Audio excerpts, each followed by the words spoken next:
Hey guys, in this video I'll show you how to replace the stock brake pads with these ceramic ones from Vesra on the V-Strom SX250. I got them from the LRL Motor website for around 1300 bucks. It's quite expensive, but it's worth it. On the front, the models which are listed are mostly the Gixxer variants, the Gixxer S150, R150, but this one fits the V-Strom SX as well quite snugly, so no need to worry. Let me open the packaging and show you how they look. They definitely have a different color than the stock ones. The stock ones have a darkish gray tint, and these ones have a higher concentration of metallic particles in them, and I believe this is what gives us the higher braking performance and a longer life compared to the stock ones. Now let's proceed to fit these on the bike. These are the tools that you will need. Proceed by loosening these two 12mm bolts connected to the front axle. After you remove them, you should be able to slide out the caliper from the disc. Then remove these two metallic plugs using a screwdriver or a plier. This one releases the connecting rod. Now slide the connecting rod out. If it is jammed, use a screwdriver to push it from the other side. You should now be able to slide out the brake pads.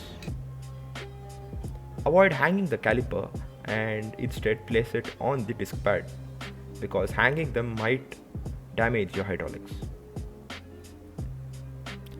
This is the condition of my front brake pads after riding over 4500 kilometers. They're quite thin and shiny. They do have some life left in them, but it's better to change them before they scratch my disc, and that's something you never want to do. You have to clean the caliper now using a cloth.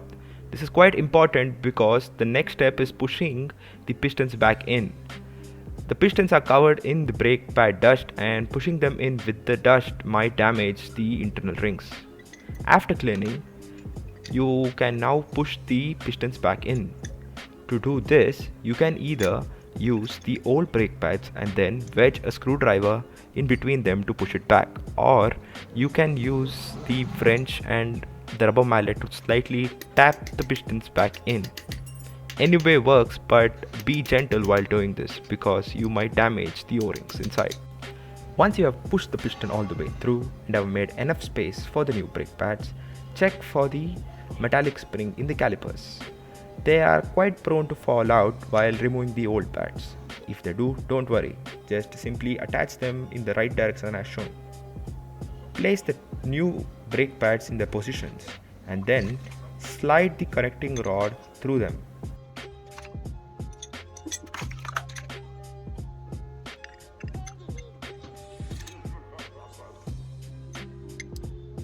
You might have to press on the calipers a little to align the holes.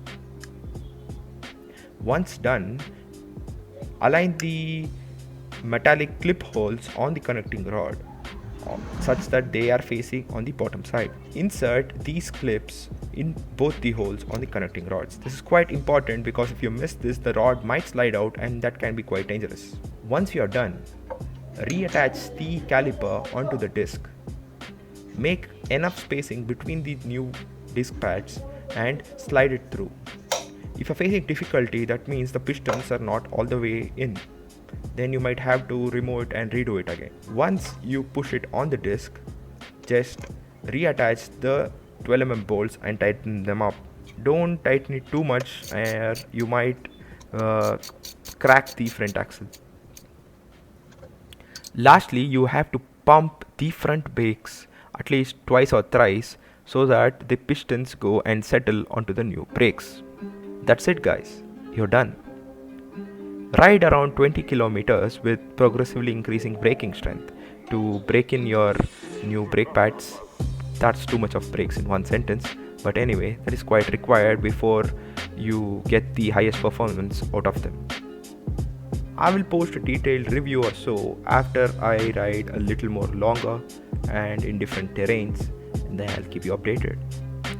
That's it for this video, guys. Do subscribe for more such content and like and share. Thank you.